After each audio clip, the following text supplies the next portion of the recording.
رب اجعلني مقيم الصلاة ومن ذريتي ربنا وتقبل دعاء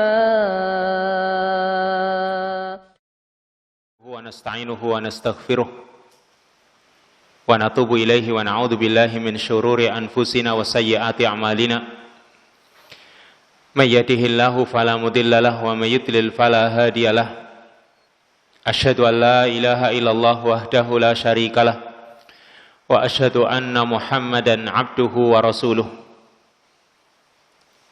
بلغ الرسالة وأدى الأمانة ونصح الأمة وجاهد في الله حق جهاده وترك أمته على محجة بيضاء نقية ليلها كنهارها لا يزيغ عنها إلا هالك اللهم صل وسلم وبارك على نبيك ورسولك محمد وعلى آله وأصحابه ومن سار على نهجه واهتدى بهديه واستنى بسنته إلى يوم القيامة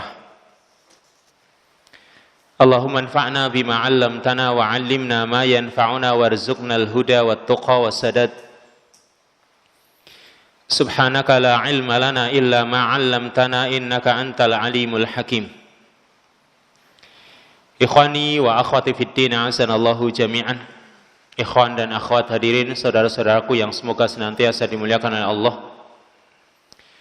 Alhamdulillah pada kesempatan malam hari ini kita bisa bermajlis kembali mengkaji hadis-hadis Rasulullah SAW masih dari kitab Riyadhus Shalihin dalam kitabil ilmi, yaitu bab tentang babu fadlil ilmi, bab keutamaan ilmu.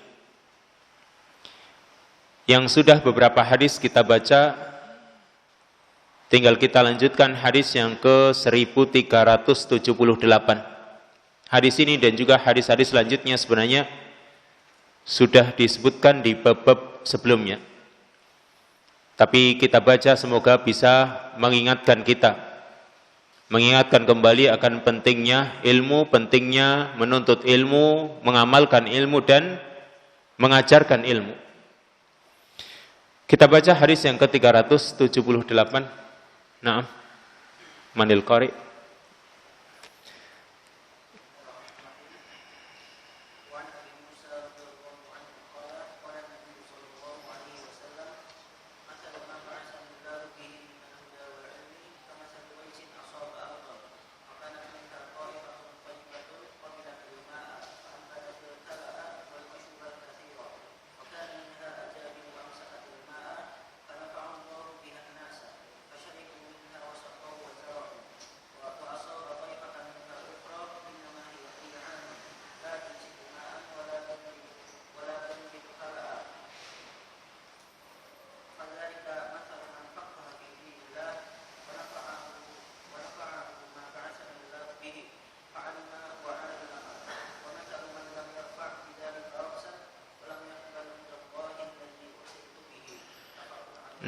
Hadis yang ke-1378.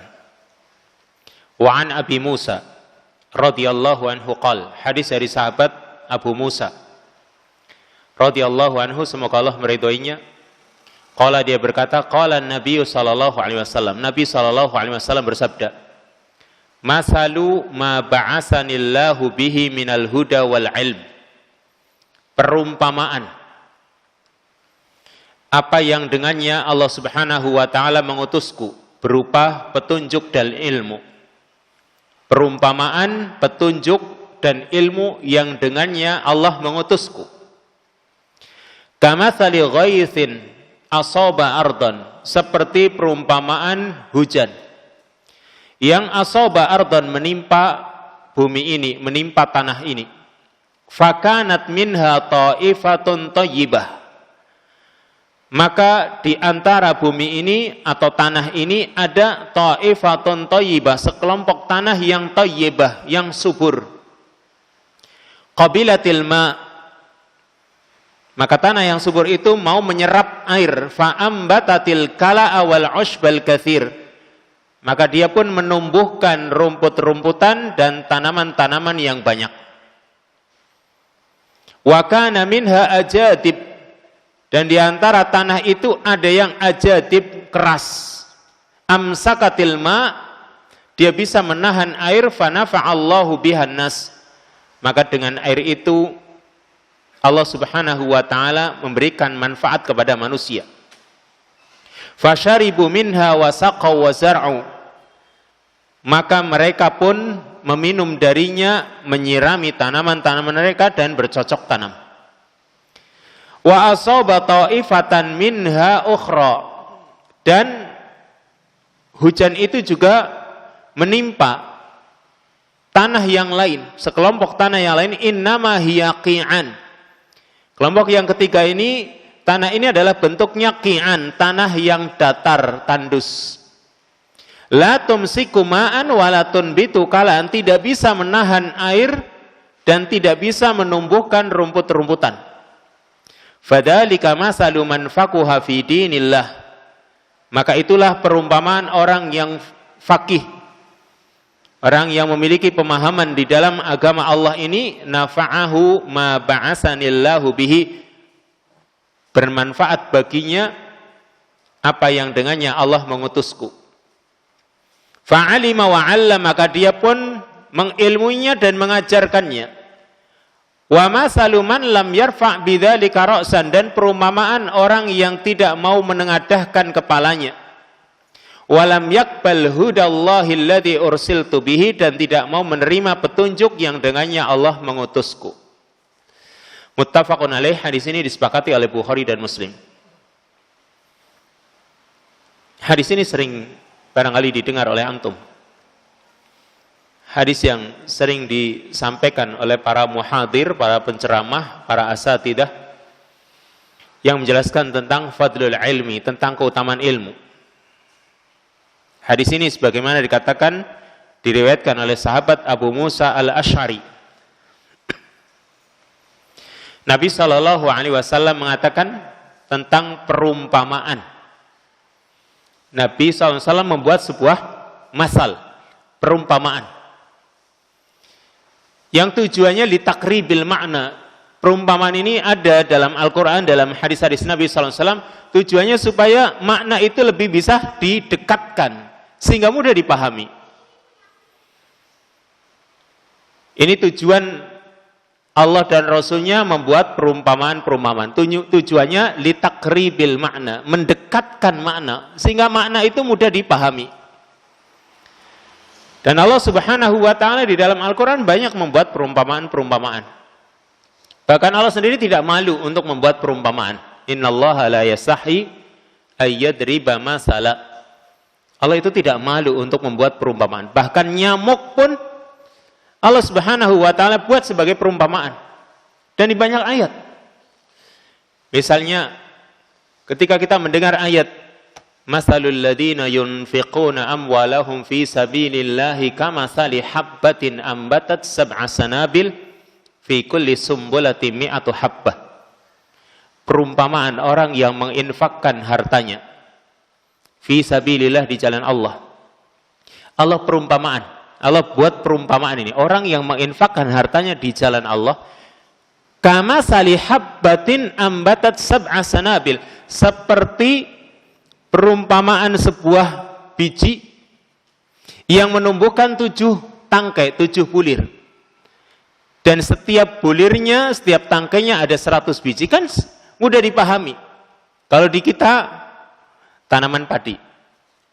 1 biji ditanam, tumbuh, menumbuhkan 7 tangkai, 7 bulir. Setiap bulirnya 100. Berarti jadi 700. Mudah dipahami dengan apa? Dengan perumpamaan yang bisa kita lihat di sekitar kita. Berarti orang yang menginfakkan hartanya 1 saja, Allah bisa melipat gandakannya menjadi 700 kali lipat. Sehingga dengan perumpamaan ini langsung mudah kita cerna. Oh, berarti kalau kita menginfakkan 1, mungkin 1 rupiah, mungkin 1000 rupiah, yang penting 1, Allah lipat gandakan menjadi 700. Kan jadi mudah dicerna dengan adanya perumpamaan. Atau contoh yang lain, Allah sebutkan misalnya dalam surat Al-Jumu'ah. Masalul ladina hummilut taurata thumma lam yahmiluha kamasalil himari yahmilu asfara.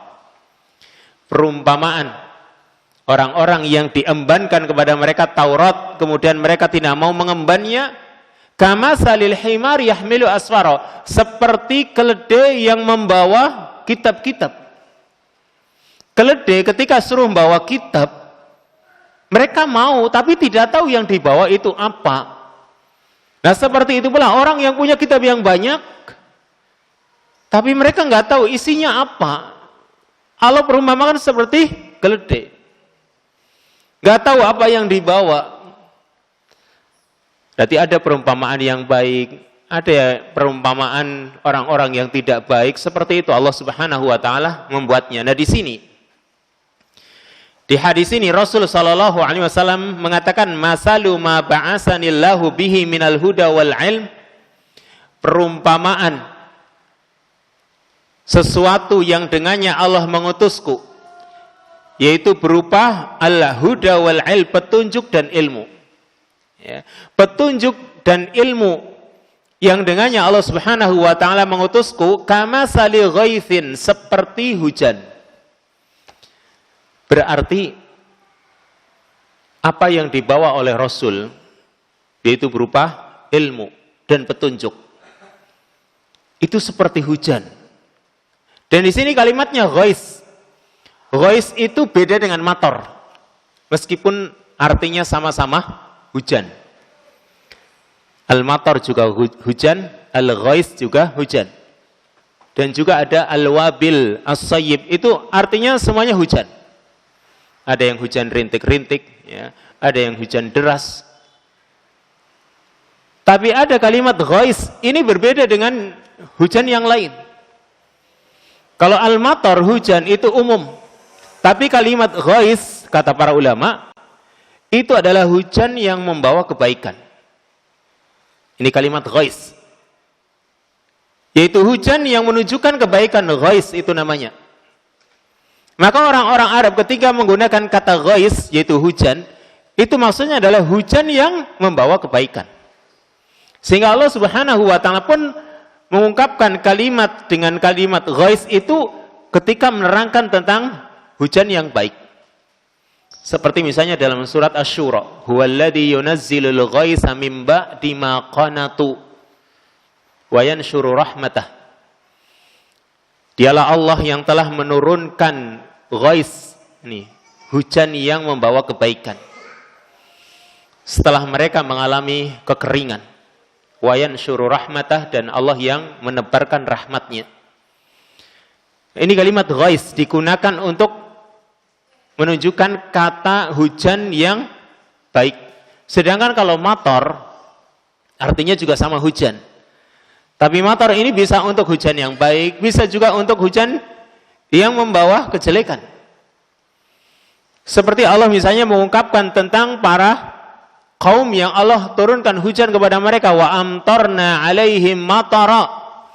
Kami turunkan kepada mereka hujan, maksudnya hujan itu untuk mengadab mereka.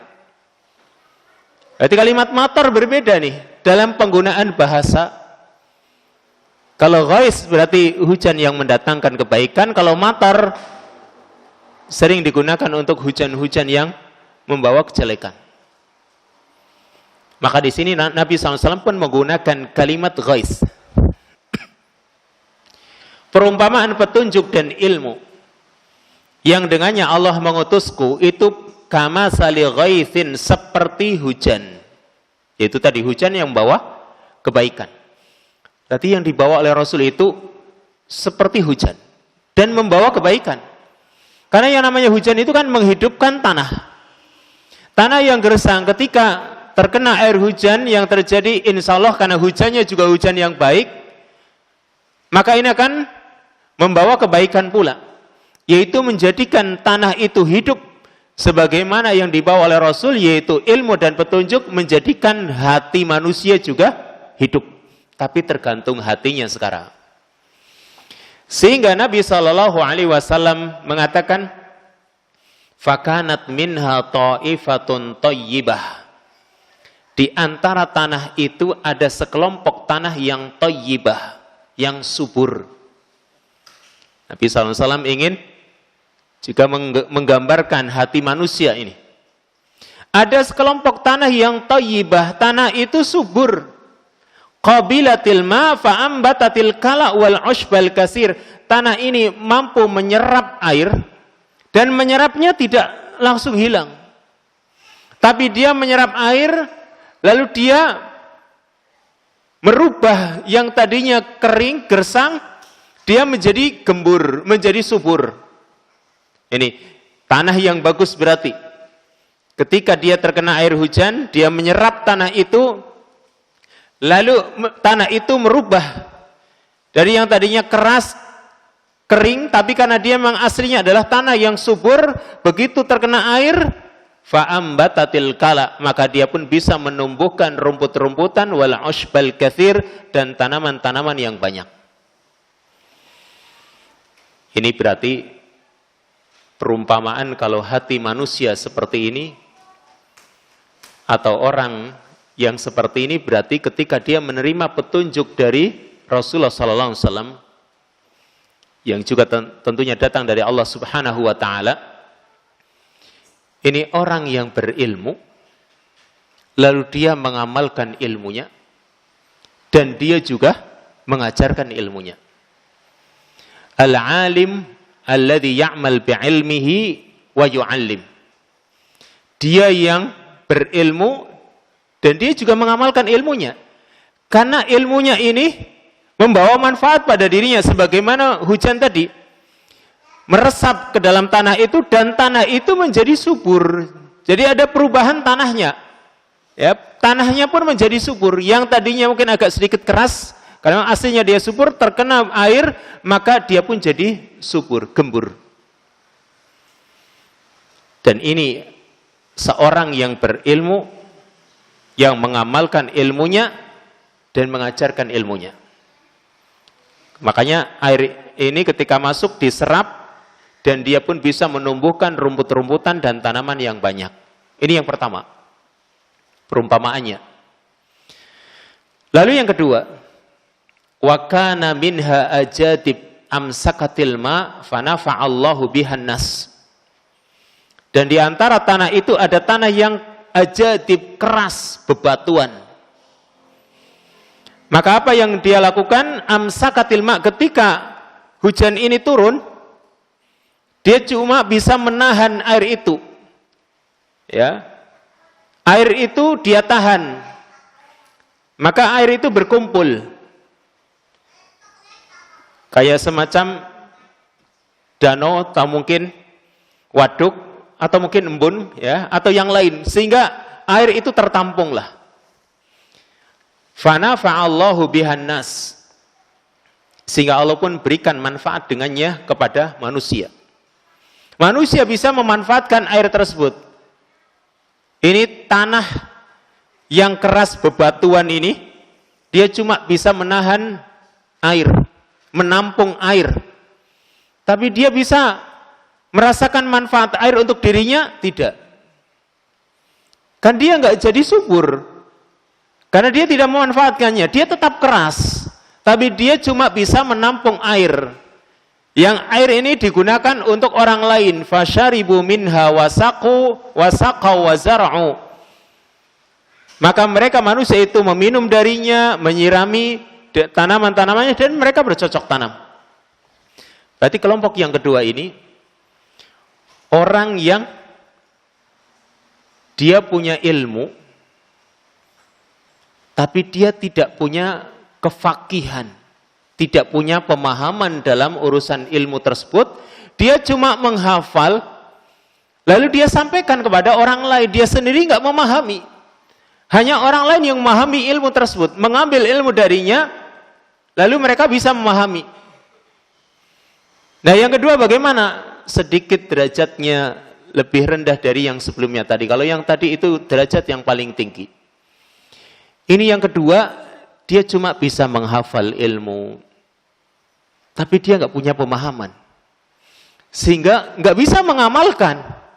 Cuma dia bisa menyampaikan ilmu kepada orang lain. Berarti dari satu sisi kita akui, berarti dia bisa menyimpan ilmu. Makanya seperti tanah bebatuan tadi, dia bisa menampung air. Air ini digunakan untuk orang lain, keperluan manusia. Sama orang ini punya hati. Hati dia bisa untuk menampung ilmu. Tapi dia nggak bisa memanfaatkan ilmu tersebut. Berarti orang yang seperti ini, alladzi yu'allimu ghairahu wa la ya'mal bi'ilmihi. Orang yang mengajarkan ilmu kepada orang lain tapi dia tidak bisa mengamalkan ilmunya karena sebab kurangnya kefakihan, kurangnya pemahaman. Tapi masih mending. Kenapa? Dia masih bisa memberikan manfaat kepada orang lain. Sekalipun kalau perumpamaannya seperti lilin yang membakar, bisa saja dia menerangi orang lain tapi dirinya sendiri terbakar. Tapi mungkin ini lebih parah perumpamaannya. Kalau perumpamaan yang kedua ini, Rasulullah SAW menyatakan dia seperti tanah bebatuan. Cuma dia nggak bisa mengambil manfaat dari ilmu itu, cuma memberikannya kepada yang lain. Tapi ada kebaikannya nggak? Ada. Dia bisa menampung ilmu. Ibarat menghafalkan hadis-hadis, kuat dia. Tapi nggak paham. Sehingga sisi derajatnya lebih rendah dari yang pertama, tapi masih masuk kepada kelompok orang yang baik karena dia bisa menahan ilmu. Lalu yang ketiga, wa asaba ta'ifatan minha ukhra innama hiya qi'an. Dan hujan itu ada yang mengena pada sekelompok tanah yang lain, yang tanah itu qi'an, tanah datar, tandus, kayak padang pasir. Padang pasir itu tanahnya luas, ketika terkena air, udah meresap ke dalam, atau mungkin cuma mengalir, ya sudah. Tanahnya masih tandus begitu saja. Gak bisa menumbuhkan tanaman-tanaman atau rumput-rumputan. Jadi tetap saja padang pasir seperti itu, namanya qi'an. Kata Nabi, la tumsiku ma'an wa la tunbitu kalaan. Tidak bisa menahan air, dan tidak bisa menumbuhkan tanaman-tanaman. Tidak bisa menumbuhkan rumput-rumputan. Berarti ini apa? Perumpamaan orang yang jahil. Orang yang jahil karena ilmunya nggak masuk. Gimana dia meresap, hilang begitu saja. Nggak meresap pada dirinya. Dan orang lain juga tidak bisa mengambil manfaat darinya. Berarti ini perumpamaan orang yang jahil. Atau nanti di hadis ini orang yang tidak mau menengadahkan kepalanya, tidak mau mengambil ilmu itu sendiri. Ini yang ketiga. Dan ini adalah kelompok yang rendah, paling rendah. Karena dia dikatakan jahil. Tapi andai kata dia muslim, berarti muslim yang jahil. Atau muslim yang tidak mau mempelajari ayat-ayat Allah dan hadis-hadis Rasulnya. Apa ada? Ya banyak. Dia muslim, ya, mengaku Islam, tapi tidak pernah mau belajar tentang ilmu agama ini. Maka kalau yang seperti ini muslim, masih dikatakan muslim, cuma dia jahil. Dan tentunya yang ketiga ini tidak kita inginkan. Berarti di sini Nabi SAW menjelaskan ada 3 kelompok. 3 kelompok manusia ketika menghadapi apa yang datang dari Rasulullah SAW berupa ilmu dan petunjuk. Maka kita bertanya kepada diri kita mau masuk yang mana ini? Maka kita berusaha untuk menjadi yang pertama, yaitu ketika mendapatkan ilmu, berusaha untuk mengamalkannya. Dan berusaha juga untuk menyampaikannya. Supaya ilmu kita itu nanti bertambah. Kalau kita itu mengamalkan ilmu kita, kemudian kita mengajarkannya, ini namanya ketakwaan. Dan kalau kita itu bertakwa, maka insya Allah akan ajarkan ilmu kepada kita. Wattaqullah wa yu'allimukumullah. Bertakwalah kepada Allah, maka Allah akan ajarkan ilmu. Ini kalau kita itu ingin agar ilmu kita bertambah. Kemudian, di dalam hadis ini, karena hadis ini pernah kita baca di hadis nomor 162. Yang intinya hadis ini menjelaskan bahwa ilmu syariat, ya, Ini tadi diperumpamakan oleh Nabi SAW seperti hujan yang akan menghidupkan hati. Tinggal hati kita masuk kategori hati yang mana. Dan hidupnya umat ini hanya dengan ilmu. Hidupnya umat ini hanya dengan ilmu. Tanpa ilmu umat ini akan mati. Makanya ilmu berusaha kita pelajari, kita gali. Supaya umat ini bisa hidup kembali. Meskipun keadaan manusia bertingkat-tingkat di dalam menerima ilmu ini. Yang kita inginkan, kita harus berusaha meraih tingkatan tertinggi dari orang-orang yang mendapatkan ilmu ini, yaitu orang yang berilmu, yang mengamalkan ilmunya, meskipun sedikit-sedikit. Para sahabat saja, mereka itu mengamalkan ilmu sedikit demi sedikit. Mereka bahkan la yujawizu 10 ayatin illa wa ya'lamul ilma wal amal. Mereka itu tidak pernah melebihi dari 10 ayat kecuali mereka pelajari ilmunya, lalu mereka amalkan, baru nambah ke ayat yang lain. Itu para sahabat. Sehingga ilmu itu masuk, sehingga kalau mereka itu para hufad, para hafidul Quran atau muhafidul Quran, mereka ilmunya banyak. Makanya pantas kalau di dalam hadis dikatakan, ya ummukum aqra'ukum bi kitabillah. Yang mengimami kalian, yang menjadi imam di antara kalian itu yang paling aqra', yang paling banyak hafalannya. Kenapa? Kalau mereka banyak hafalannya, banyak ilmunya. Kenapa? Mereka itu ketika mempelajari ilmu, mereka amalkan. Sehingga banyak ilmunya dengan banyak hafalannya. Maka mereka pantas orang-orang yang menjadi imam. Ya ummukum aqra'ukum li kitabillah. Yang mengimami kalian standar jadi imam pertama itu yang paling aqra', paling banyak bacaan Qur'annya. Nah, mereka karena paling banyak bacaan Qur'annya, otomatis mereka banyak ilmunya. Karena mereka ketika mempelajari Al-Quran, mereka pelajari ilmunya, mereka amalkan, lalu nambah, terus seperti itu. Berarti kalau paling banyak hafalan Qur'annya, paling banyak ilmunya. Itu yang kita inginkan. Seorang yang berilmu, yang mengamalkan ilmunya, dan juga mengajarkannya kepada yang lain. Ini tadi perumpamaan kelompok yang pertama. Tanah yang subur, menyerap air, dan menumbuhkan rumput-rumputan dan tanaman-tanaman. Wasil, hadis yang ke 1379.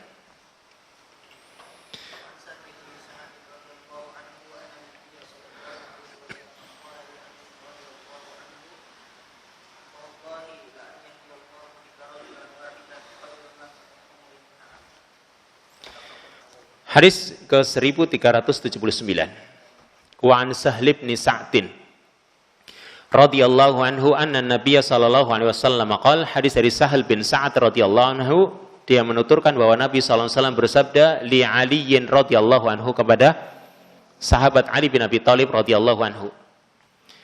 Kata Nabi, fa wallahi la an yahdiyallahu bika rajulan wahidan khairun laka min humrin na'am. Demi Allah, kata Nabi, sungguh jika Allah memberikan hidayah, memberikan petunjuk kepada satu orang, bika, melalui perantaraanmu. Jika Allah memberikan hidayah kepada satu orang, dan hidayah datang kepadanya karena sebab kamu yang menjadi perantara, dia mendapatkan hidayah, maka pahala untukmu khairun laka min humrin na'am. Lebih baik untukmu daripada humrin na'am, daripada unta merah. An-na'am unta, humur artinya merah, jamak dari ahmar atau hamro, humrun. Bukan humur. Kalau humur jamak dari himar. Humurum mustanfirah. Kalau ini humrun, berarti merah. Jamak dari ahmar atau hamro, merah. An-na'am unta. Nah, hadis ini kalau kita baca secara luas lagi, karena hadis ini sebenarnya ini penggalan dari hadis yang cukup panjang. Yaitu intinya dari hadis yang panjang ini, Nabi SAW itu pernah mengatakan, beliau sambil memegang bendera ketika hendak perang Khaybar. Jadi beliau pegang bendera atau royah. Bendera untuk apa? Di zaman Nabi ketika perang itu bawa bendera. Dan bendera itu penting. Bukan berarti kalau perang itu untuk apa sih bendera ya? Ternyata bendera dimanfaatkan di zaman Nabi SAW. Royah atau liwa. Ya, bendera itu dimaksudkan adalah untuk menunjukkan ketika bendera itu masih tegak berarti masih ada perlawanan. Sehingga barisan kaum muslimin punya bendera, barisan musuh juga punya bendera. Ketika bendera itu masih berdiri tegak, berarti masih ada perlawanan. Kalau bendera itu sudah roboh, nggak ada yang mau mengambilnya, berarti nggak ada perlawanan. Maka yang memegang bendera itu harus orang yang kuat. Bukan sembarangan orang. Dia orang yang kuat. Nah, ketika Rasulullah SAW hendak perang Khaybar, Nabi SAW mengatakan kepada para sahabat bahwa bendera ini, kata Rasul, akan aku berikan besok, ya, la u'tiyanna rayata ghadan rajulan. Sungguh bendera ini akan aku berikan besok kepada seorang, akan menjadi pemegang bendera ini, ya. Seorang yang orang tersebut yuhibbullaha wa rasulah wa yuhibbuhullahu wa rasuluh. Orang itu mencintai Allah dan Rasulnya dan dicintai oleh Allah dan Rasulnya. Yaftahullahu ala yadayhi. Yang Allah akan berikan kemenangan kepada melalui orang tersebut. Allah akan berikan kemenangan kepada kaum muslimin ala yadih melalui perantara orang tersebut yang pegang bendera. Ini Rasulullah SAW mengatakan seperti itu, memberikan semangat. Ini besok bendera aku berikan kepada orang yang orang itu dicintai oleh Allah dan Rasulnya. Ya. Dia mencintai Allah dan Rasulnya. Dan Allah akan berikan kemenangan. Ketika Nabi mengatakan seperti itu, semangat para sahabat. Kenapa? Orang yang pegang bendera berarti dia dicintai oleh Allah dan Rasulnya. Tentu senang. Semua orang menginginkan agar bisa dicintai oleh Allah dan Rasulnya. Cuma kita kan nggak tahu apakah kita dicintai oleh Allah dan Rasulnya. Kan kita tidak tahu. Meskipun ada tanda-tanda orang itu dicintai oleh Allah dan Rasulnya. Tapi kita nggak bisa memastikan kita itu dicintai oleh Allah dan Rasulnya atau tidak. Nah, orang yang pegang bendera itu, kata Nabi, orang itu dicintai oleh Allah dan Rasulnya. Tentu para sahabat semangat. Bagaimana bisa mendapatkannya? Kalau bisa saya yang pegang. Kenapa? Berarti saya yang dicintai oleh Allah dan Rasulnya. Bahkan bukan cuma itu, Allah akan berikan kemenangan. Kan berarti senang. Ketika mau perang, sudah diberitahu oleh Rasul bahwasanya mereka akan menang. Kan tambah semangat. Makanya ketika Nabi mengatakan hal itu, malam harinya para sahabat itu pada kumpul, mereka membincangkan, memperbicarakan siapa kira-kira orang yang akan diberi bendera. Malam harinya mereka itu pada ribut. Kenapa? Mereka semua menginginkan. Jadi kalau ada seperti itu, padahal pemegang bendera itu di saat perang kan tugasnya berat. Tapi karena dicintai oleh Allah dan Rasulnya, itu yang menjadi pelecut semangat mereka. Bukan karena mendapatkan harta ya, kalau kita mungkin, kalau ada hartanya, pada semangat. Tapi kalau dicintai oleh Allah dan Rasulnya, aduh, gak kelihatan masalahnya. Nah, mereka semangat. Sehingga malam mereka itu pada begadang. Kira-kira siapa yang mau diberi bendera? Paginya mereka menemui Rasul sallallahu alaihi wasallam, berangkat menemui Rasul sallallahu alaihi wasallam. Bahkan dalam riwayat sahabat Umar bin Al-Khattab, itu orang yang paling semangat. Bahkan beliau mengatakan, aku tidak pernah menginginkan kepemimpinan kecuali saat itu saja. Kondisi-kondisi yang lain, sahabat Umar nggak pernah ingin jadi pemimpin. Hanya saat itu menginginkan, itu kan kepemimpinan, karena pegang bendera otomatis dia pemimpin. Saat itu saja aku menginginkan kepemimpinan. Kenapa? Karena dicintai oleh Allah dan Rasulnya. Dan Allah akan berikan kemenangan lagi. Sehingga dia berangkat paling depan dan seperti menutup yang lain. Seolah-olah supaya yang lain nggak kelihatan. Kalau kelihatan kamu wahai Umar, kan senang. Tapi yang namanya takdir itu Allah Subhanahu wa taala yang menentukannya. Ternyata bejo itu lebih memilih orang lain, bukan dia. Jadi ternyata Nabi SAW ketika melihat para sahabat yang ditanya orang yang gak hadir. Nah, ini kan namanya apa? Jadi takdir, mereka sudah berusaha supaya menampakkan diri kelihatan, kan gitu. Karena kalau sekarang ada pembagian sembako, kan nampak kelihatan, kan? Biar apa? Dikasih. Mereka seperti itu, tapi karena urusan akhirat semangat ini. Semangatnya para sahabat beda. Yang ditanyakan oleh Nabi SAW apa? Aina Ali ibn Abi Thalib? Mana Ali bin Abi Thalib? Enggak ada orangnya. Tapi Nabi bertanya, di mana Ali bin Abi Thalib? Kata para sahabat, huwa yashtaki ainai. Dia sedang mengeluhkan kedua matanya karena sakit. Fa arsalu ilaihi, maka mereka mengutus orang untuk membawa Ali ke hadapan Rasulullah SAW. Maka Nabi SAW meludahi kedua mata Ali dan mendoakannya, fabari'a au fabaro'a ka'allam yakun bihi wajah. Maka Ali pun sembuh seperti tidak ada luka sebelumnya. Ini mukjizat. Diludahi sembuh. Jangan mencoba untuk meludahi mata orang. Ini khusus Rasul. Kalau antum tambah bau. Diludahi. Maka sembuh seperti tidak ada luka sebelumnya. Lalu Nabi SAW memberikan wasiat kepada Ali bin Abi Thalib. Ini wasiatnya. Ala rislik, kata Nabi, pelan-pelanlah. Ya, unfut ala rislik, berangkatlah kamu besok pelan-pelan. Hatta tanzila bisa hatihim, sehingga kamu bisa singgah di kampung halaman mereka. Summad'uhum ilal Islam, kemudian ajak mereka masuk Islam. Jangan perangi dulu, ajak mereka masuk Islam. Maka Nabi SAW mengatakan di hadis ini, fawallahi, kata Nabi, la an yahdiyallahu bika rajulan wahidan khairun laka min humrin na'am. Demi Allah, sungguh jika Allah memberikan hidayah kepada satu orang dengan perantaraanmu, wahai Ali. Apakah hadis ini hanya berlaku untuk Ali? Tidak, berlaku untuk kita juga. Kalau memang kita menjadi perantara orang mendapatkan petunjuk karena kita. Itu kalau satu orang saja, khairun laka min humrin na'am, lebih baik untukmu dari unta merah. Dan yang namanya unta merah, kata para ulama, anfas wa afdalu amwalil Arab.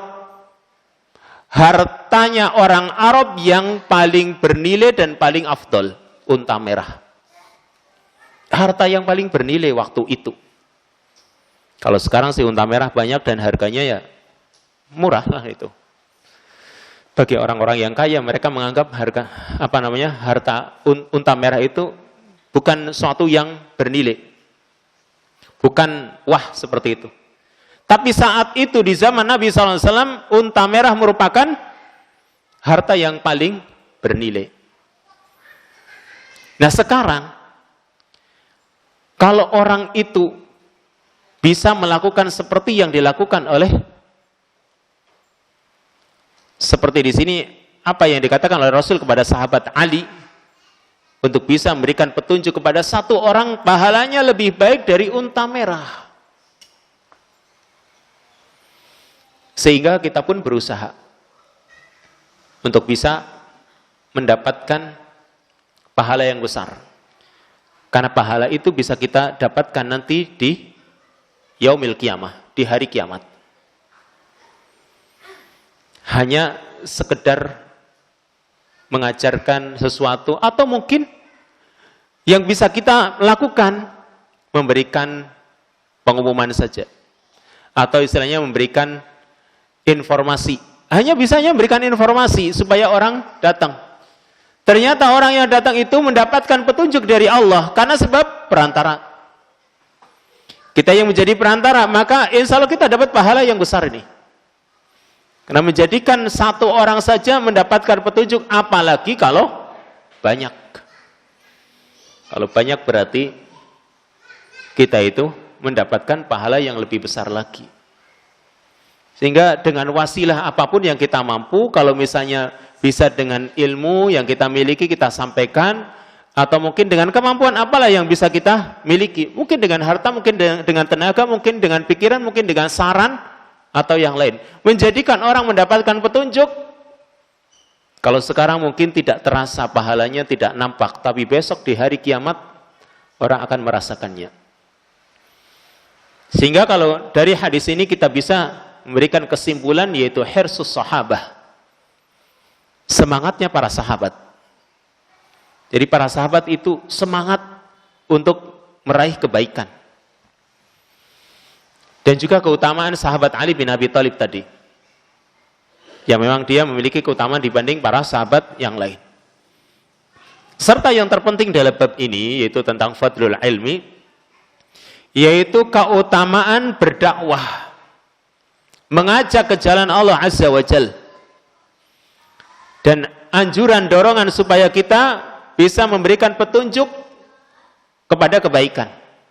Memberikan petunjuk kepada kebenaran yang insya Allah itu akan membuahkan hasil berupa besarnya pahala dan balasan di sisi Allah Subhanahu wa Ta'ala. Tapi harus diketahui ketika kita mengajak mereka harus dilandasi dengan ilmu.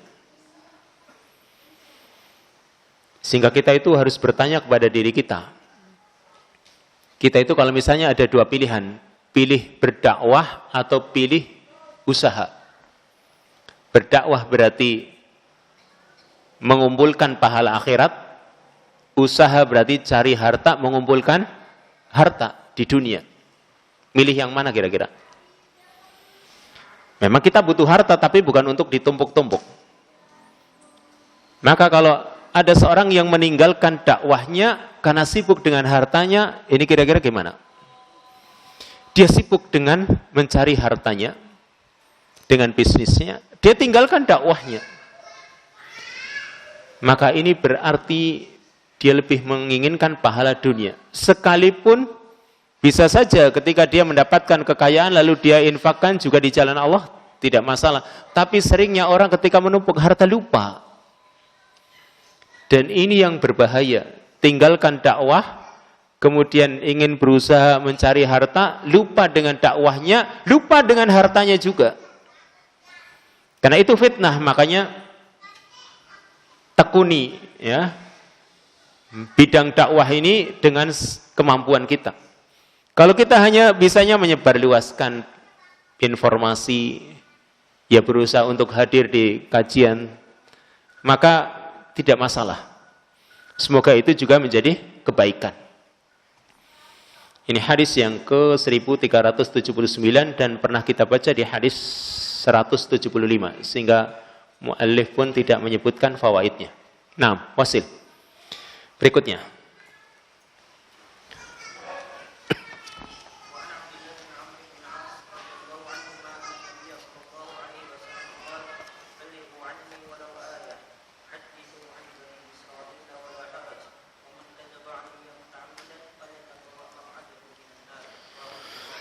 Hadis ke-1380. Wa an Abdullah bin Amr bin al-As radhiyallahu anhuma. Hadis dari Abdullah bin Amr bin As radhiyallahu anhuma, anna Nabiy sallallahu alaihi wasallam qala, dia menerangkan bahwa Nabi sallallahu alaihi wasallam bersabda, "Ballighu anni walau ayah." Sampaikan dariku meskipun satu ayat. Sampaikan dariku walaupun satu ayat. Wa haditsu an bani Israil wala haraj, dan ceritakan pula tentang berita-berita Bani Israel dan jangan merasa bersalah. Wa man kadzaba alayya muta'ammidan falyatabawwa maq'adahu minan nar, dan barang siapa berdusta atas namaku dengan sengaja, maka hendaklah dia menempati tempatnya di neraka. Rawahul Bukhari, hadis ini diriwayatkan oleh Imam Bukhari. Jadi hadis yang pendek ini ada beberapa permasalahan. Yaitu yang pertama, Nabi SAW mengatakan, "Ballighu anni walau ayah." Sampaikan dariku meskipun satu ayat. Nih, ballighu kata Nabi, sampaikan, berarti anjuran supaya kita itu mengajarkan ilmu kita. Dan anjuran mengajarkan ilmu ini sesuai dengan kemampuan. Dengan syarat kita itu mencari yang sahih, yang benar-benar datang dari Nabi SAW dan jujur itu dari Nabi. Ini kata Nabi, ballighu. Lalu harus diperhatikan kalimat anni, sampaikan dariku. Jadi kita harus memastikan itu ilmu dari Nabi. Ya, disampaikan oleh beliau sallallahu alaihi wasallam baik berupa Quran atau hadis. Karena Quran juga kita mendapatkannya dari Nabi sallallahu alaihi wasallam dan juga hadis-hadis juga dari Nabi. Kita harus memastikan ini dari Nabi. Makanya kalau yang dhaif yang kita tidak tahu dari mana, ya kita jelaskan. Ketika ingin menyampaikan hadis dhaif. Sampaikan yang dariku, berarti anni harus dariku. Walau ayat, meskipun satu ayat. Meskipun satu ayat, ini berarti mendorong kita supaya segera menyampaikannya meskipun sedikit. Karena kadang orang saya merasa ilmu saya belum banyak.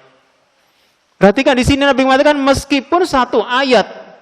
Ya satu ayat harus berapa yang dikuasai? Kan satu ayat saja.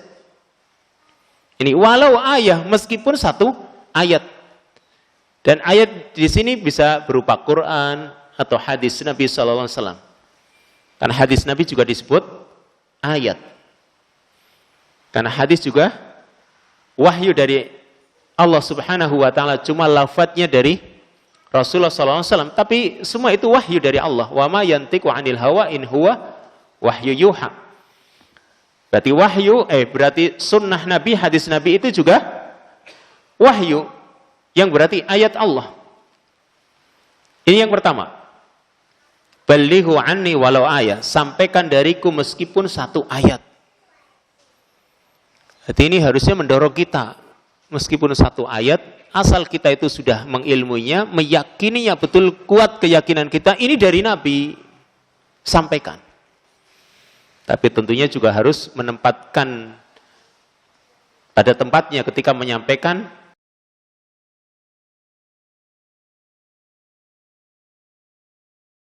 Tahu situasi dan kondisinya. Kapan dia sampaikan, kepada siapa dia sampaikan, harus dipahami juga.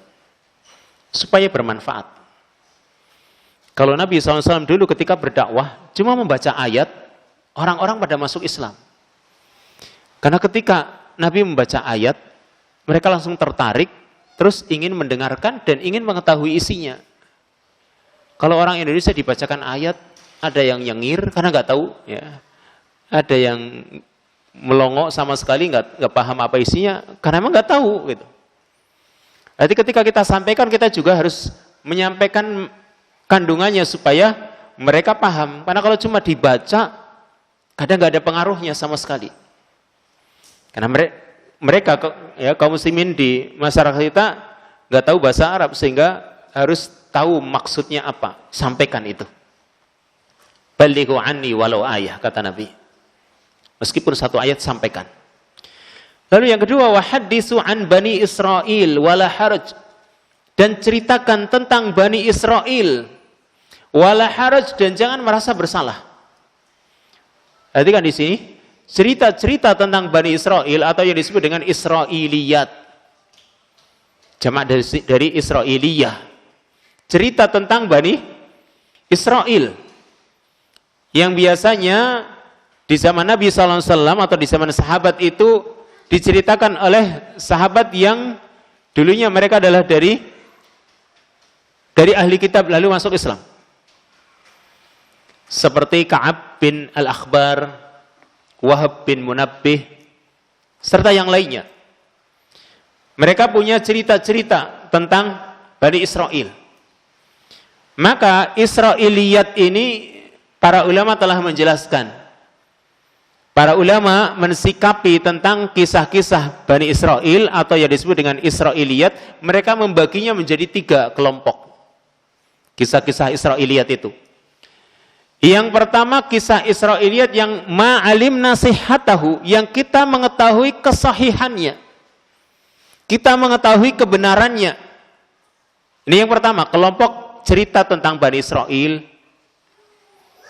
Kalau kita mengetahui kesahihannya, kebenarannya, dengan itu diceritakan oleh Allah misalnya di dalam ayat Al-Quran, atau diceritakan oleh Rasulullah SAW di dalam hadis, berarti cerita itu cerita yang sahih, yang benar.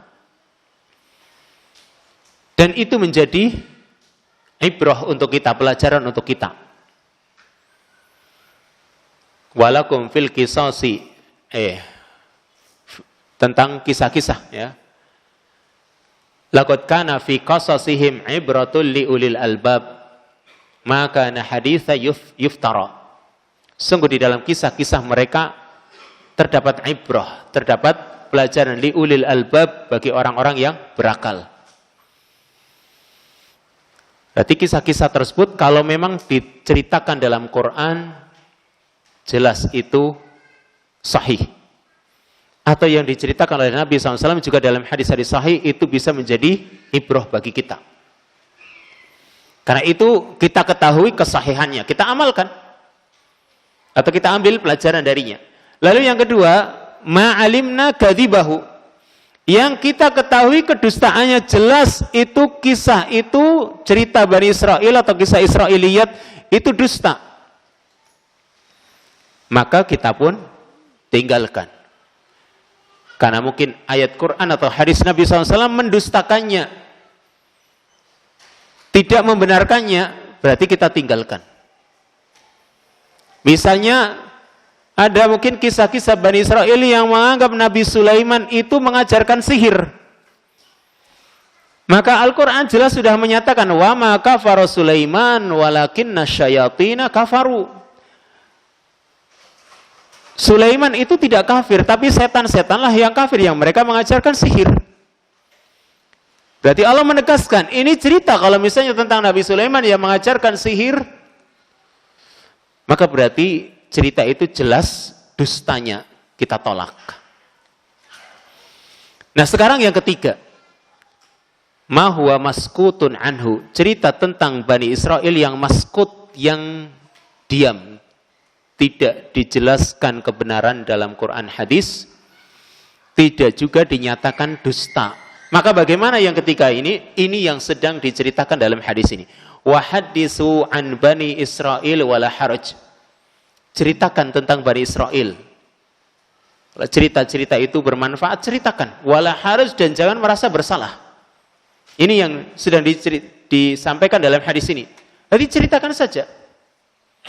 Akan tetapi perlu diingat, kita itu la nusaddiquhum wa la nukadzibuhum. Kita tidak mempercayainya, tidak mendustakannya. Sudah, itu hanya cerita. Yang mungkin kita bisa mengambil ibrah, tetapi jangan mempercayainya, jangan mendustakannya, karena Quran hadis tidak membenarkannya, tidak pula mendustakannya. Sudah, itu cerita. Boleh gak diceritakan? Boleh. Nabi mengatakan haditsu an Bani Israil wala haraj. Ini yang ketiga. Kalau cerita tentang Bani Israil atau Israiliyat itu adalah perkara yang maskutun anhu, yang didiamkan. Maksudnya tidak ada komentar dalam nas-nas Quran atau hadis-hadis Nabi SAW. Lalu yang ketiga, wa man kadzaba alayya muta'ammidan falyatabawwa maq'adahu minan nar. Dan barang siapa yang berdusta atas namaku, kata Nabi, dengan sengaja, hendaklah dia menempati tempatnya di neraka. Yang namanya berdusta, pada umumnya dusta itu perkara yang haram, dilarang. Nah, kalau berdusta atas nama Rasul Sallallahu Alaihi Wasallam lebih parah lagi hukumnya. Dusta saja sudah dikatakan itu akan mengantarkan kepada fujur, dan al-fujur yahdi ilan nar. Kata Nabi SAW, wa iyyakum wal kadhib fa innal kadhib yahdi ilal fujur wa innal fujura yahdi ilan nar. Yang namanya dusta akan mengantarkan kepada banyak dosa, dan banyak dosa akan mengantarkan kepada api neraka. Ini dusta. Hukumnya terlarang, haram. Apalagi kalau dusta atas nama Rasul Shallallahu Alaihi Wasallam, hukumnya lebih parah lagi dan termasuk akbarul kabair, termasuk dosa-dosa besar yang paling besar. Kenapa? Karena kalau orang berdusta atas nama Rasul, itu bisa membuat agama ini jadi berubah. Karena misalnya orang berdusta atas nama Rasul Shallallahu Alaihi Wasallam, misalnya dia mengatakan suatu ajaran atau suatu amalan, dia menganggap atau dia mengatakan ini dari Rasul. Berarti istilahnya dia membuat hadis palsu misalnya. Dia membuat hadis palsu, menyandarkannya kepada Rasul. Ini kan berarti berdusta atas nama Rasul, memasukkan ajaran baru. Sehingga kalau Islam ini yang sudah sempurna masuk ke dalamnya ajaran baru, maka agama ini jadi berubah. Dengan masuknya perkara yang baru ini, rusaklah agama ini kalau dibiarkan. Maka ini berbahaya. Sehingga Rasul SAW mengatakan, al-kadhib alayya laisa kakadhib ala ahadikum. Berdusta atas namaku itu tidak seperti berdusta atas nama seorang dari kalian. Kita berdusta atas nama orang lain selain Rasul, dosanya besar. Berdusta atas nama Rasul itu lebih besar lagi. Nabi mengatakan, al-kadhib alayya laisa kakadhib ala ahadikum. Dusta atas namaku tidak seperti dusta atas nama salah seorang dari kalian. Karena tadi agama ini jadi berubah. Masuknya ajaran baru karena ada orang yang memasukkannya dan mengatasnamakan Rasul. Atau syariat Islam ini akan dibatalkan. Jika orang misalnya berdusta menyatakan ajaran Rasul ini, ya, ajaran Rasul ini dusta. Padahal ini ajaran yang sahih. Makanya para ulama itu ketika ada orang-orang yang ingin melemahkan para pembawa hadis, seperti misalnya sahabat Abu Hurairah. Beliau di antara sahabat yang paling banyak meriwayatkan hadis. Lalu ada sebagian orang-orang orientalis atau mustasyrikin, ya. Mereka ingin belajar agama tapi tujuannya untuk melemahkan Islam. Sehingga mereka ingin menghantam Islam itu dari dalam dengan mereka mempelajari Islam. Cara mereka melemahkan para pembawa hadis seperti Abu Hurairah. Abu Hurairah dia cuma 3 tahun bersama Nabi, masa dia membawa hadis? Berarti dia banyak dustanya. Kalau orang sudah tidak percaya kepada sahabat Abu Hurairah, padahal hadis-hadis yang kita terima dari Rasulullah SAW banyak dari melalui jalan Abu Hurairah, nanti akhirnya ditinggalkan. Maka agama ini pun jadi rusak. Sehingga para ulama banyak yang membela. Ketika banyak orang yang mengkritik Abu Hurairah, maka mereka membela sahabat Abu Hurairah ini. Karena kalau sekarang tidak dibela, hadis-hadisnya dilemahkan, hadis-hadisnya dibuang, agama ini jadi apa? Karena banyak perkara agama ini kita terima melalui jalurnya Abu Hurairah. Ini satu contoh. Atau ketika Al-Imam Al-Bukhari juga dikritik. Memang manusia itu nggak akan lepas dari kritikan. Kitab yang tidak ada kritikannya Quran. Nggak ada orang bisa mengkritik Al-Quran. Tapi selain Al-Quran tidak ada yang maksum. Pasti ada kritikan. Tapi kalau kritikan itu wajar, kita terima. Tapi banyak mereka yang ketika mengkritik Al-Imam Al-Bukhari, tahu situasi dan kondisinya. Kapan dia sampaikan, kepada siapa dia sampaikan, harus dipahami juga. Supaya bermanfaat. Kalau Nabi SAW dulu ketika berdakwah, cuma membaca ayat, orang-orang pada masuk Islam. Karena ketika Nabi membaca ayat, mereka langsung tertarik, terus ingin mendengarkan dan ingin mengetahui isinya. Kalau orang Indonesia dibacakan ayat, ada yang nyengir karena nggak tahu, ya. Ada yang melongo sama sekali, nggak paham apa isinya, karena emang nggak tahu gitu. Jadi ketika kita sampaikan, kita juga harus menyampaikan kandungannya supaya mereka paham. Karena kalau cuma dibaca, kadang nggak ada pengaruhnya sama sekali. Karena mereka ya kaum muslimin di masyarakat kita nggak tahu bahasa Arab, sehingga harus tahu maksudnya apa. Sampaikan itu. Balighu anni walau ayah, kata Nabi. Meskipun satu ayat, sampaikan. Lalu yang kedua, wahaddisu an Bani Israil wala haraj. Dan ceritakan tentang Bani Israil wala haraj, dan jangan merasa bersalah. Perhatikan di sini, cerita-cerita tentang Bani Israil atau yang disebut dengan Israiliyat. Jamak dari Israiliyah. Cerita tentang Bani Israil yang biasanya di zaman Nabi SAW atau di zaman sahabat itu diceritakan oleh sahabat yang dulunya mereka adalah dari ahli kitab lalu masuk Islam.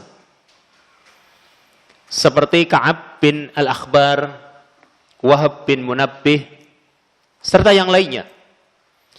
Mereka punya cerita-cerita tentang Bani Israil. Maka Israiliyat ini para ulama telah menjelaskan. Para ulama mensikapi tentang kisah-kisah Bani Israil atau yang disebut dengan Israiliyat, mereka membaginya menjadi 3 kelompok. Kisah-kisah Israiliyat itu. Yang pertama, kisah Israiliyat yang ma'alim nasihatahu, yang kita mengetahui kesahihannya. Kita mengetahui kebenarannya. Ini yang pertama, kelompok cerita tentang Bani Israil.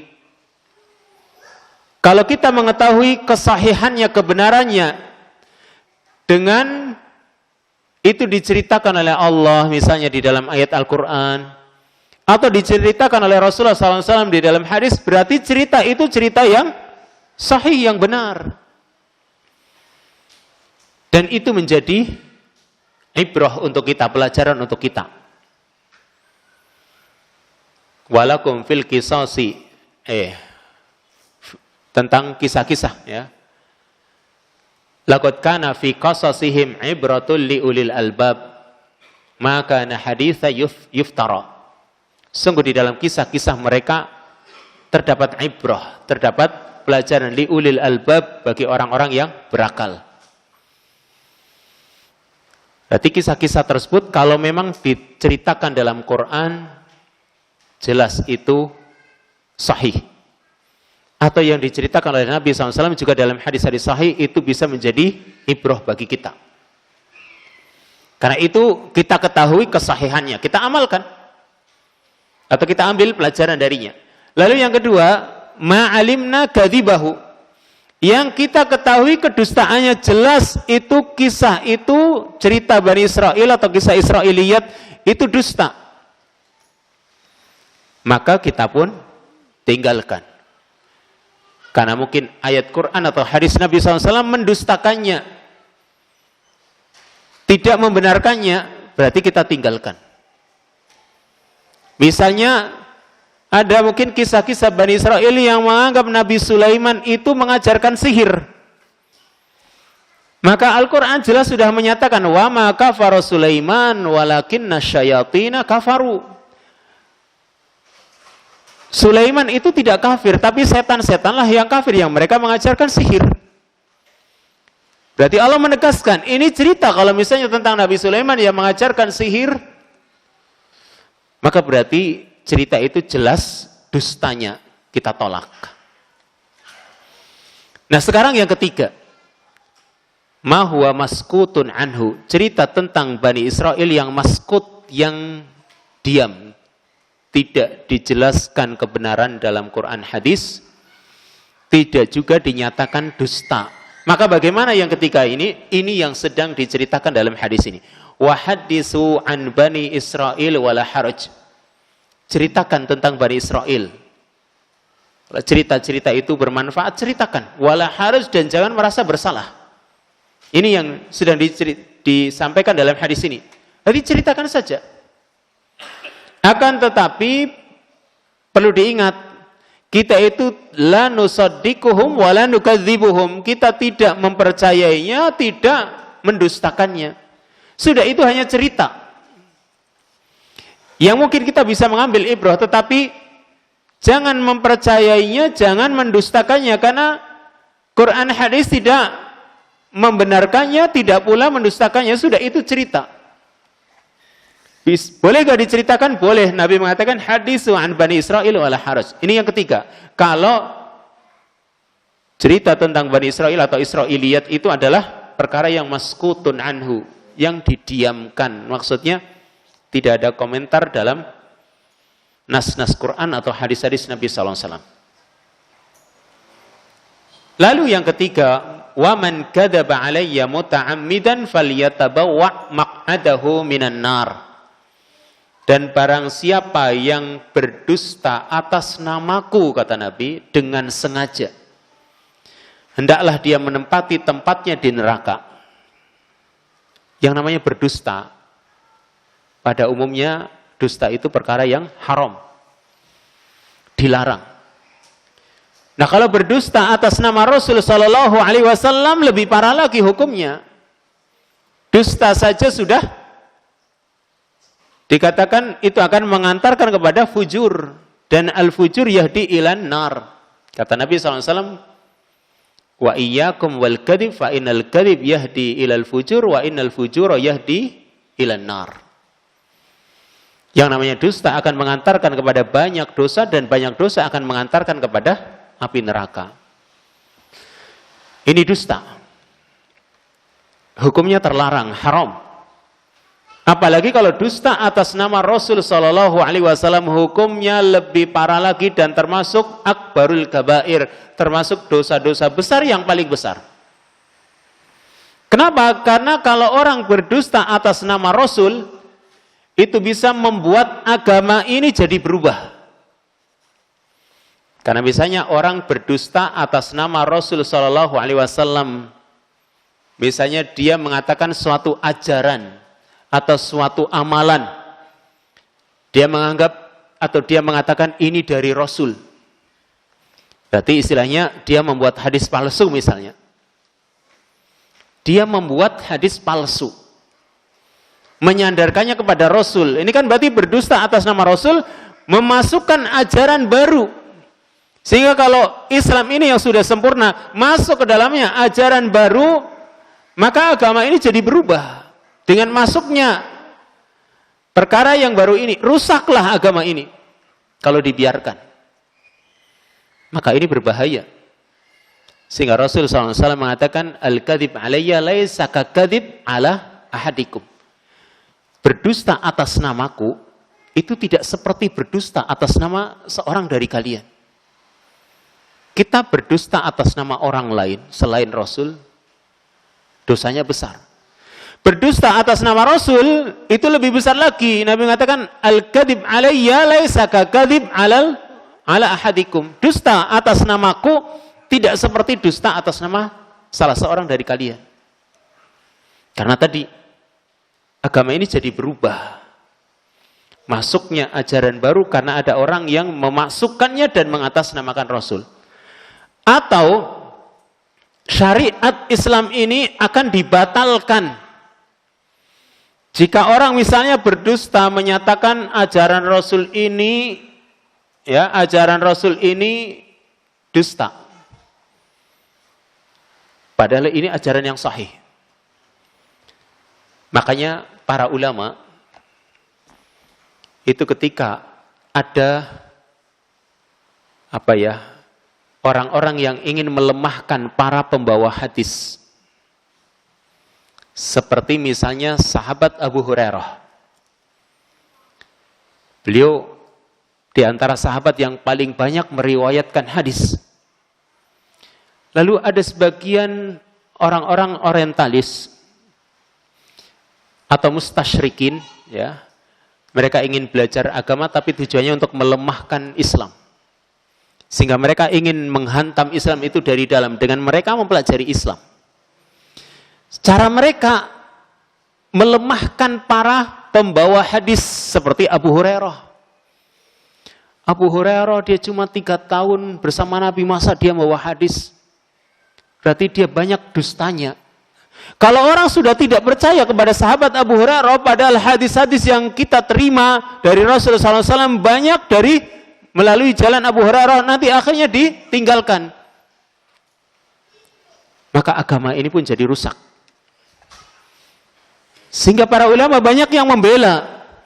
Ketika banyak orang yang mengkritik Abu Hurairah, maka mereka membela sahabat Abu Hurairah ini. Karena kalau sekarang tidak dibela, hadis-hadisnya dilemahkan, hadis-hadisnya dibuang, agama ini jadi apa? Karena banyak perkara agama ini kita terima melalui jalurnya Abu Hurairah. Ini satu contoh. Atau ketika Al-Imam Al-Bukhari juga dikritik. Memang manusia itu nggak akan lepas dari kritikan. Kitab yang tidak ada kritikannya Quran. Nggak ada orang bisa mengkritik Al-Quran.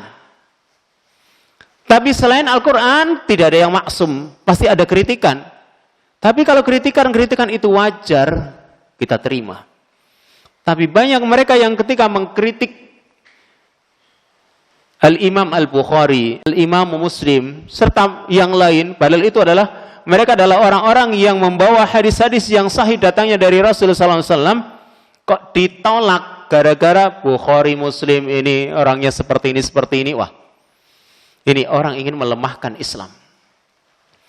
Kalau seperti itu mereka berdusta atas nama Rasulullah SAW dengan melemahkannya.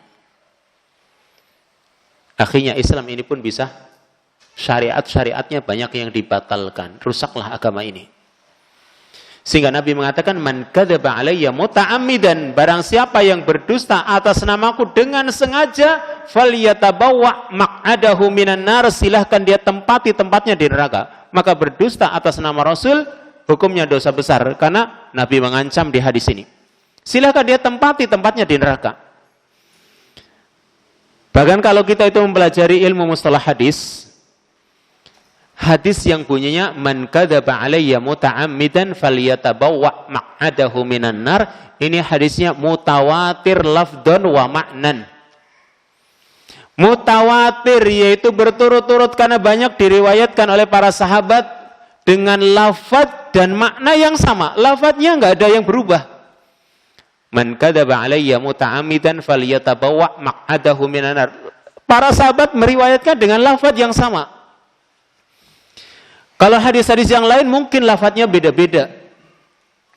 Tapi lafaz hadis man kadzaba alayya muta'ammidan ini hadisnya berturut-turut, banyak para sahabat yang meriwayatkannya, kemudian generasi berikutnya tabi'in, tabi'ut tabi'in, mereka banyak yang meriwayatkannya dengan lafaz yang tidak berbeda. Sehingga lafadznya namanya mutawatir dan maknanya jelas mutawatir. Kalau ada hadis yang seperti misalnya mengangkat tangan ketika berdoa, hadisnya mutawatir, karena banyak sekali. Mengangkat tangan ketika berdoa, hadisnya mutawatir, banyak sekali riwayat-riwayat. Tapi lafadznya beda-beda. Sehingga para ulama mengatakan ini mutawatir, makna lafadznya tidak mutawatir. Sedangkan hadis man kadzaba alayya muta'ammidan falyatabawwa maq'adahu minan nar, lafadznya dan maknanya mutawatir. Dan kalau hadis sudah dinyatakan mutawatir, tidak diragukan kesahihannya. Sudah nggak perlu menanyakan sahih atau tidaknya. Kalau hadis mutawatir, nggak perlu menanyakan sahih atau tidaknya, jelas sahihnya. Tapi kalau hadis tidak mutawatir atau yang disebut dengan hadis ahad, itu bisa saja masuk kategori sahih atau mungkin hasan atau dhaif. Tapi mutawatir enggak ada istilah sahih atau tidaknya, jelas sahihnya. Nah, hadis ini man kadzaba alayya muta'ammidan mutawatir. Bahkan lafaz dan maknanya mutawatir. Sehingga ini sebuah ancaman bagi orang yang berdusta atas nama Rasulullah sallallahu alaihi wasallam, ancamannya berat, disuruh silahkan milih tempatnya di neraka. Silahkan dia tempati tempatnya di neraka. Nggak ada tempat yang lain kecuali di neraka. Kan berarti ancaman yang besar. Demikian ini hadis yang ke 1380. Yang kesimpulan dari hadis ini, ada berapa kesimpulan? Yang pertama wujubu tablighid din kitaban wa sunnatan wa annal mar'a yu'addi ma hafidha wa fahima walau kana yasiran. Wajibnya menyampaikan agama ini, baik itu berasal dari Quran atau sunnah. Dan seseorang harus menunaikan apa yang dia hafalkan dan dia pahami, meskipun sedikit nih. Yang dia hafalkan, yang dia pahami, tunaikan. Sampaikan maksudnya, meskipun sedikit. Fa'idha sara'a kullu 'abdin ila dhalik, kalau setiap hamba berlomba-lomba untuk itu, ittasala bidzalika naqlu jami'i ma ja'a bihi Nabi SAW. Maka semua yang datang dari Nabi insya Allah akan saling berhubungan. Kalau semua orang berusaha menyampaikan, kan nanti jadi nyambung dengan yang lain. Sehingga ilmu ini akan tersebar. Ibarat sebuah pasar, orang kan tahu semua harga di pasar itu. Kenapa? Mereka sudah, yang di dalam pasar itu mereka sudah berhubungan semuanya. Nah, kalau sekarang sebuah agama, semua kaum muslimin mereka berusaha menyampaikan sehingga akan nyambung dengan yang lain. Kalau nyambung seperti itu, maka insya Allah agama akan terjaga. Yang kedua, raf'ul haraj 'anil mutakallim an Bani Israil, dihilangkannya al-haraj, rasa bersalah dari orang yang berbicara tentang Bani Israil. Jadi ceritakan saja kalau memang ada manfaatnya. Li'anna fihimul a'ajib. Karena di antara mereka, orang-orang Bani Israil itu, ada perkara-perkara yang menakjubkan. Lakin, ya, la yambaghi tasdiqahum wala takdzibahum. Akan tapi, perlu digarisbawahi, tidak dipercayai dan tidak didustakan. Kecuali kalau ada syariat yang menyatakannya. Mungkin syariat membenarkannya, atau syariat mendustakannya. Kalau yang tidak ada, maka kita tidak perlu membenarkan, tidak perlu mendustakannya, cuma sampaikan saja. Lalu yang terakhir, tahrimul kadzib ala Rasulillah sallallahu alaihi wasallam.